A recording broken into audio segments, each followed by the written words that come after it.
Now let's look at a Strongback mobility chair in use versus a normal chair. The chair on the left is the normal chair. The chair on the right is a wheelchair by Strongback Mobility. Now, watch her posture as she sits. You can see right away in the Strongback mobility chair on the right, her whole spine is aligned better.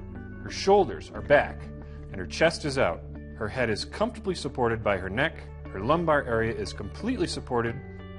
Her hips and lower back are held snugly and comfortably against the back support, and the seat pressure is evenly distributed on the buttocks and thighs. She is in a relaxed, comfortable position with great seated posture with no effort.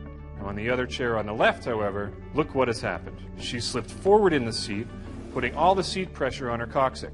She's sunk down into the chair, her shoulders have been thrown forward and rounded, her chest is sunken in, which makes it harder to breathe, her head has been forced forward, causing more strain on her neck to keep her head upright, and her lower back and lumbar region are completely unsupported and rounded. She is not comfortable on the left, she's not relaxed, she's wondering when she can get out of this painful chair to see her back doctor.